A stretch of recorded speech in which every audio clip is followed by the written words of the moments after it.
उतरो पापा। अरे अरे पापा, पापा ठीक तो? क्या हुआ? हाँ ठीक हूँ बेटा, ठीक हूँ। अरे अरे पापा, बैग तो रह गया, मैं लेके आता। ले आ बेटा।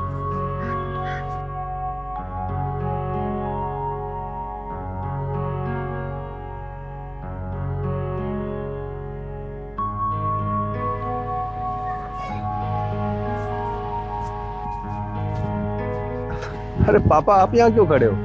और ये ऊपर देखकर क्या सोच रहे हो? चलो अंदर चलते हैं।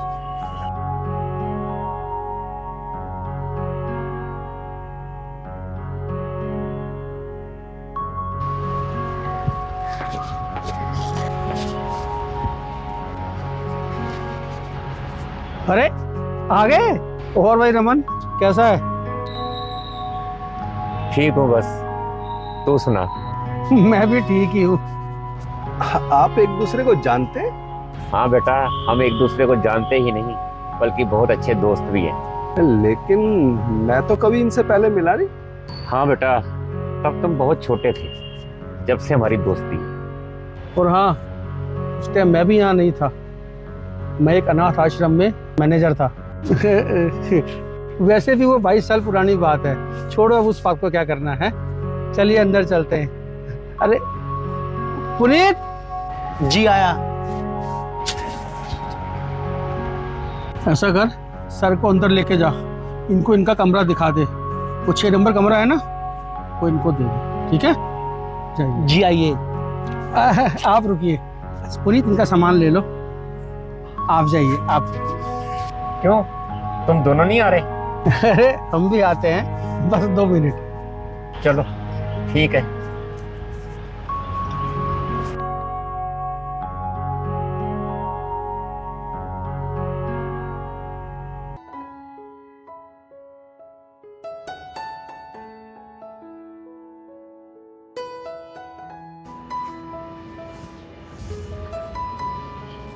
लीजिए बाबूजी, ये आपका कमरा और ये आपका बेड। ठीक है बेटा।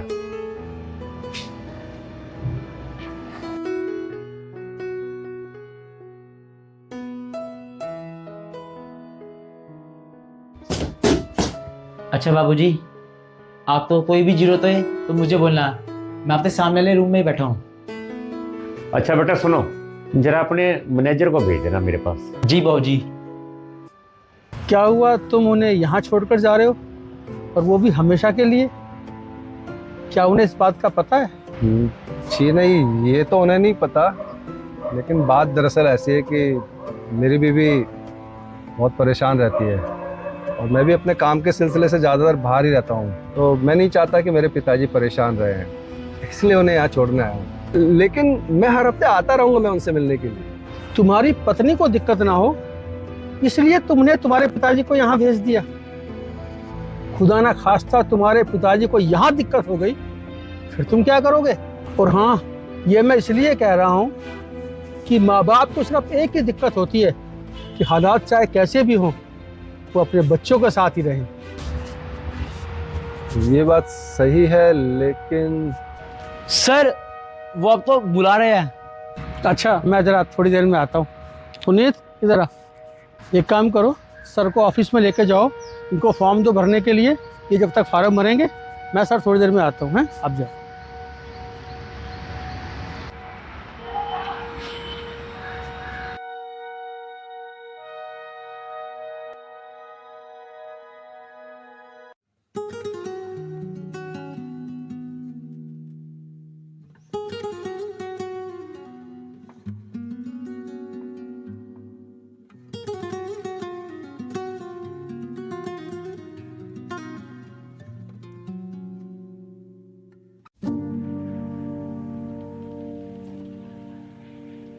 हाँ जी रमन जी, कैसा लगा रूम?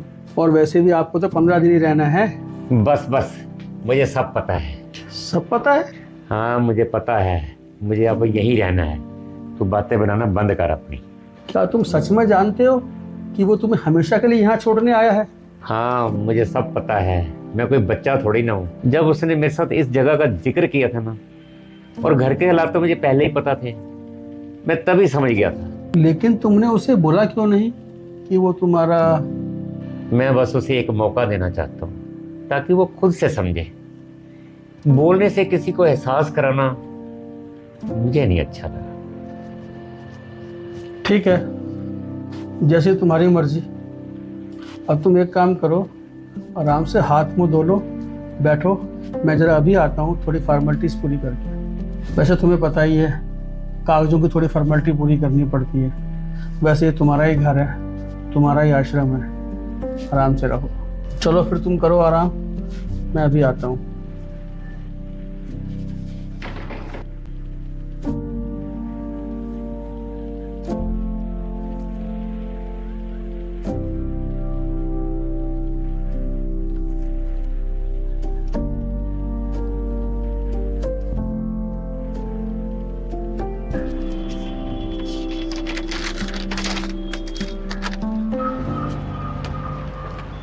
अरे तुम फॉर्म ले भी आए? अरे सर, मैं तो आपके पास ही आ रहा था। लेकिन मैंने तो कहा था ऑफिस में ही बैठना। मैं तो वहीं बैठा था, आपका इंतजार भी कर रहा था। तो मुझे लगा कि काफ़ी देर हो गई और आप कह भी रहे थे कि आपसे ज़रूरी बात है, तो इसलिए मैं खुद ही चला आया। चलो कोई बात नहीं, लाओ ये फॉर्म मुझे दो। वैसे आपको क्या ज़रूरी बात करनी थी मुझसे? मुझे तुमसे बात करनी तो थी, लेकिन तुम्हारे पापा ने बोला कि। क्या बोला मेरे पापा ने? आप सही से बताइए ना, बात क्या आखिर? बोलना तो नहीं चाहता था, लेकिन अगर तुम सुनना ही चाहते हो तो पहले मुझे एक बात का जवाब दो। तुम उन्हें यहाँ कुछ दिन के लिए लाए हो या हमेशा हमेशा के लिए लेकर आए हो? लेकिन आप ये सब क्यों पूछ रहे हैं? मेरा बोलना इसी बात पर निर्भर करता है। पहले तुम मेरी बात का जवाब दो, कुछ समय के लिए या हमेशा के लिए? जी, हमेशा के लिए। अब तुमने मुझे श्योर कर दिया है। अच्छा एक बात बताओ, तुम अपने पापा को कितना जानते हो, कितना समझते हो, जो तुमने आज ये निर्णय लिया है?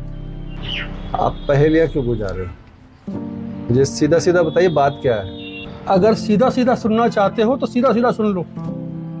तुम एक अनाथ हो और तुम्हें उस इंसान ने पाला है जो इंसान अंदर बैठा हुआ है। ये आप क्या कह रहे हो? मैं और एक अनाथ? आप ठीक तो? क्या बोले जा रहे हो? हाँ मैं बिल्कुल सही कह रहा हूँ। तुमने आज उस इंसान के सर से छत छीनी है जिसने कल तुम्हें छत दी थी। तुम इस इंसान का सहारा बनने से मना कर रहे हो जो कल तक तुम्हारा सहारा बना था।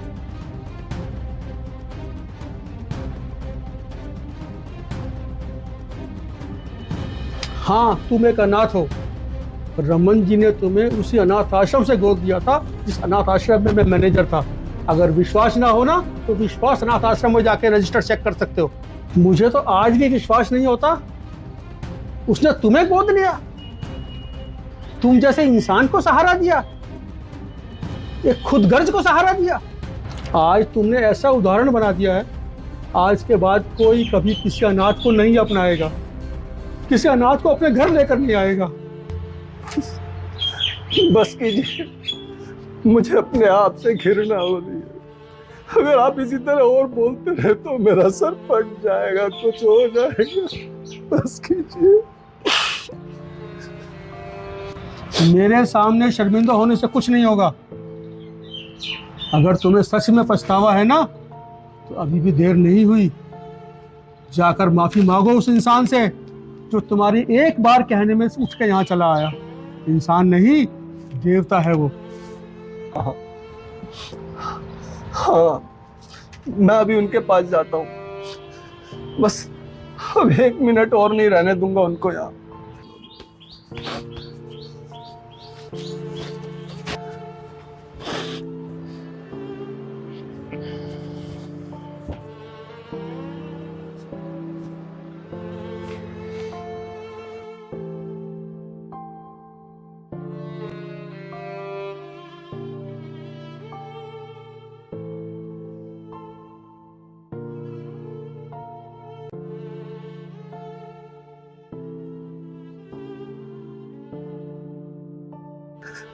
पापा, बेटा,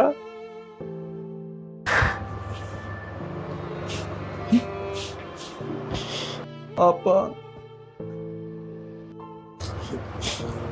क्या क्या हुआ बेटा? पापा माफ कर दो पापा, मुझसे बहुत बड़ी भूल हो चली थी। अब आपको यहाँ नहीं रहना। बेटा मैं तुझे बहुत कुछ बोलने वाला था, मैंने सोचा तू खुद ही समझ जाएगा। बेटा मुझको अपने से दूर मत करो, मैं तुम्हारे साथ ही रहना चाहता हूँ, मैं अलग नहीं रह सकता, मैं नहीं अकेला रह सकता बाप। आप कभी अकेले नहीं रहेंगे, चलिए। चलिए पापा।